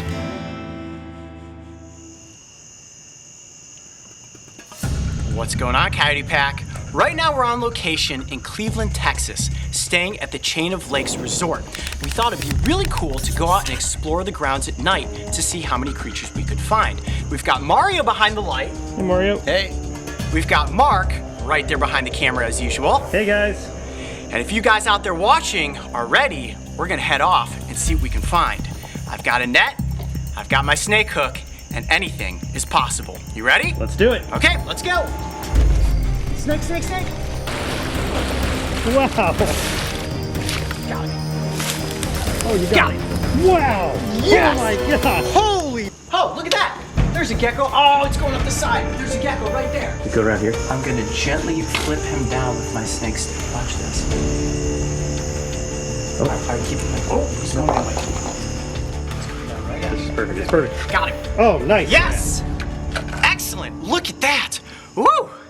Look at that. Oh, he's trying to bite me. Look at you trying to bite me. One vicious little gecko. Now, that is a Mediterranean gecko. Oh, he's nipping me. Look at that. Those little tiny teeth. You don't want me, buddy. You want to eat the moths and the bugs that are flying around. Ow, ow, ow. This is actually an invasive species here in Texas. But either way, that is pretty cool looking, isn't it? Let's look. Wow, our first catch of the night, and we are just a few minutes into the introduction. I love geckos. They are so cool. Their eyes look like the eyes of a dinosaur. All geckos have these sticky little pads on their toes. Maybe too small for you to see it with your camera there, Mark. No, I can see him. But these geckos can run right up the side of the glass, and when I let them go, I'm actually gonna put them on the glass so you guys can see that. There he is. Look at that, sticks right to the glass. All right, let's keep going. Oh, there's another little gecko right there. Tiny one. There's one. Where? I don't know. Right there. Right there. Oh, you're right, look at that. Good spotting, Mario. Oh, that's a nice one. That's a big one. Yeah, it's probably sleeping, so as long as I'm pretty quiet. Got him. Yes. Nice. Whoa, don't fall off the edge, Coyote. Ah, look at that. Now this one can give you a pretty good bite. Oh, that is good size. All right, coming back. Yeah. Oh, super cool. Look at that. Now, we've done an episode before on brown anoles, but the green anole is not invasive here in Texas. This is a naturally occurring species. Look at that. It's actually changing color in my fingers. Ow! Ooh, look at that. Ooh. Reached right around the side and grabbed onto my finger. Now, the gecko bit me, and those teeth were too small to break skin. And I don't think this guy's gonna break skin, but ooh, that does hurt a little bit. Hold on. Just like that. Oh, and this one's beautiful. Look at that Oh, dewlap. good dewlap. Oh, wait for it. Oh, how pretty is that? That is so cool. Now, I don't know if you can see there in your camera, Mark. Look at the blue coloration around the side of the eyes. That is my favorite feature of the green anole. All right, let's let him go. Okay, I'm gonna climb back under there. All right. There he goes. And off he goes. All right. All right. You know what? At this juncture, I think we should head away from the lodge and off into the darkness and see what we can find out there. You guys ready? Let's do it. All right. Coyote, why do they call this place Chain of Lakes? Oh, that's a great question. Well, we are literally staying in an area that is a bunch of lakes tied together by little pieces of land. This is perfect because you'll find aquatic and non-aquatic species both living in the same areas. What I want to do now is actually get away from the lodge and head off into the darkness to see what we can find. All right, let's do it. Flashlights on.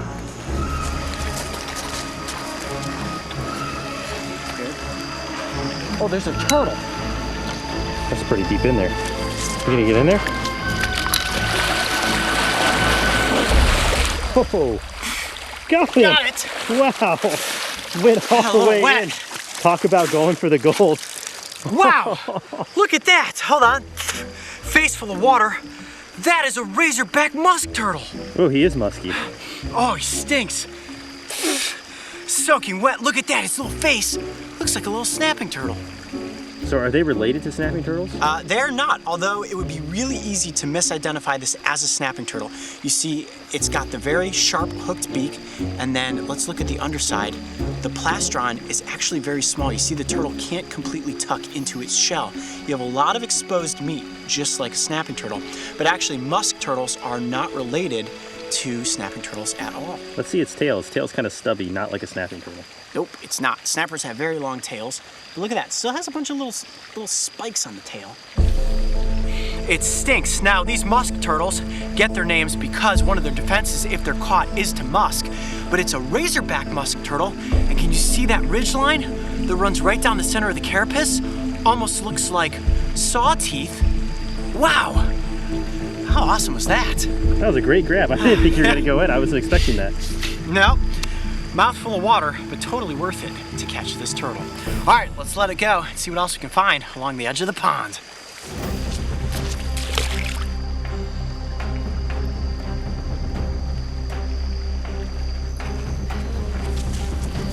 Snake, snake, snake. We got, Oh, it's a garter snake. No, no, no. Oh my gosh, it's a ribbon snake. Wow, look at that. That snake is blue. Oh my gosh. Well, there are some color morphs of garter snakes that can be blue, but based on how slender this snake is, I'm about 100% certain it is a ribbon snake. Look at the belly. That is like a beautiful sky blue. This has got to be the coolest looking snake I have ever caught. Mark, have you ever seen a blue snake before? No, definitely not in this part of the world either. That is crazy. Let me see if I can just get it to kind of sit on my hand there. It's being very, very calm. Wow. Now, the snake was hunting along the side of the pond, but this is a terrestrial species. It's not often that you would see this snake in the water, but they can swim. Do you want to see what that looks like? Sure. Oh, you can see the blue really good there. Look at it go. That is beautiful. Just like a ribbon. It does. It almost looks like ribbon candy with that blue coloration and that striping. Come right towards you, Mark. Don't worry. Non-venomous. Let me bring it back here. Based on the location we're in right now, close to the Gulf of Mexico, I am going to guess that this is a Gulf Coast ribbon snake. Super Beautiful. Yeah, absolutely. All right, well, I'm going to put it back down on the embankment, allow it to keep hunting, and we're going to head this way. There you go.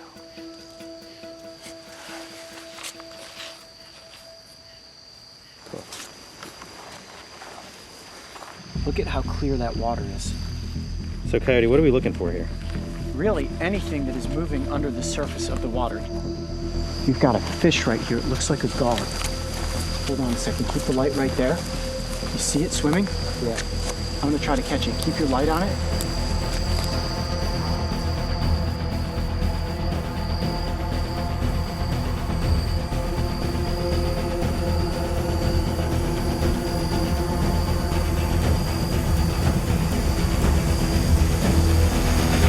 Nice. Whoa! Whoa! Look at that! That is a gar! No way. How did you catch that? A little bit of patience pays off. Hold on, it's very slippery. Okay, there you go. There we go. Whoa, look at those teeth. Yeah, that will rip apart your hand. Wow, okay, well, you guys are always asking for more fish, and they're very difficult to catch, and I just slowly slinked into the water there. I think it was sleeping, which I think helped the situation. And look at those teeth. Wow, they are needle sharp. Now, this is not an alligator gar. I do believe it is a spotted gar, and the way I can tell that is look at the spots on top of the head. Wow, this fish is strong. Whew, I can only keep it out of the water for a couple of minutes here, and it feels like it is armor plated. I cannot believe that. It is incredibly slimy. Look at that. It looks like a dinosaur. Wow, it does look like a dinosaur. These fish are incredibly ancient. They get significantly bigger than this. But wow, my heart is racing right now. This is so cool. I've never seen one before. You want to touch it? Feel Yeah. it. It's like armor plating. Is it? Yep. Oh wow, it's like super bony. Yeah. Yeah, it's like not soft at all. Nope. Yeah, that is not a fish that you would ever want to try to eat. And they are predators. You could see from that mouth. Wow, this fish certainly is prehistoric looking. So cool to get up close with one. I can't believe I caught it with that net. That was awesome. All right, we're gonna get it back off into the water. I'm gonna do this very slowly and watch how quickly this animal takes off. Go ahead, light it from over top there, Mario. Just wanna get some water going back through its gills. There it goes. Look at that. Good as new. Woo! That was seriously amazing. Dude. Slimy high five there, Mario. Awesome. Great job. Okay, well, So cool. I think we've found pretty much everything we're gonna find around this lake. It's only been about 35 minutes. Yeah, all right, let's head deeper to the far edge of the property and get into the swamp and see what we can find there. Wow, there are so many creatures out and about in this cypress swamp. Can you see this? Let's just take a look around. This is ancient looking. Pretty eerie, actually. It is pretty eerie. I feel like if I wasn't so preoccupied with looking for animals, if you're out here by yourself, you would kind of be like really creeped out. Whoa. You don't want to get any closer than that. Those are super dangerous, right? Well, if we disturb that, we are going to be swarmed by 1.5 inch long, extremely painful stinging wasps. Look at the size of those things. This is one of the many biological landmines out here. It's why you walk slow and you do not just rifle through the underbrush. I mean, you could be down here exploring, come up through this, disturb these wasps, and you would literally be swarmed in seconds. I don't even know how you would get those all off of you, because it's not like a bee. It's not like it stings once and the stinger comes off. They can sting over and over and over. They have little hooks on the sides of their legs. They basically latch on and sting you again and again and again. Okay, that is like a living nightmare right there. Let's keep going this way. Oh, guys, right here. Now, let me see. Coyote, Look at the size Coyote, of that frog. look at this one right here. Seriously. Where? Right here. Come over here. That was doable, He's dude. a monster. Where? Oh, Right here, right here. There he is. You got him? Oh, All right, yeah, I'm he's gonna big. swoop down in front of him and try to get him in the net. That is a huge frog. You ready? Mm-hmm. 1, 2. Oh, you got him. Wow! Yes! Oh my gosh! Holy mackerel! Look at the size of that frog. Okay. This has got to be the biggest bullfrog I have ever captured. Hold on, let me get a hold of it. Whoa! Whoa! Are you believing this? Look at the size of its legs. Oh my gosh, have you ever seen a bullfrog that big before? No way. That's like a small cat. Oh my gosh, I don't think there's any way I could have caught this frog by hand. Look how big around its back legs are. That thing is enormous. It dwarfs the bullfrogs that I catch in Ohio.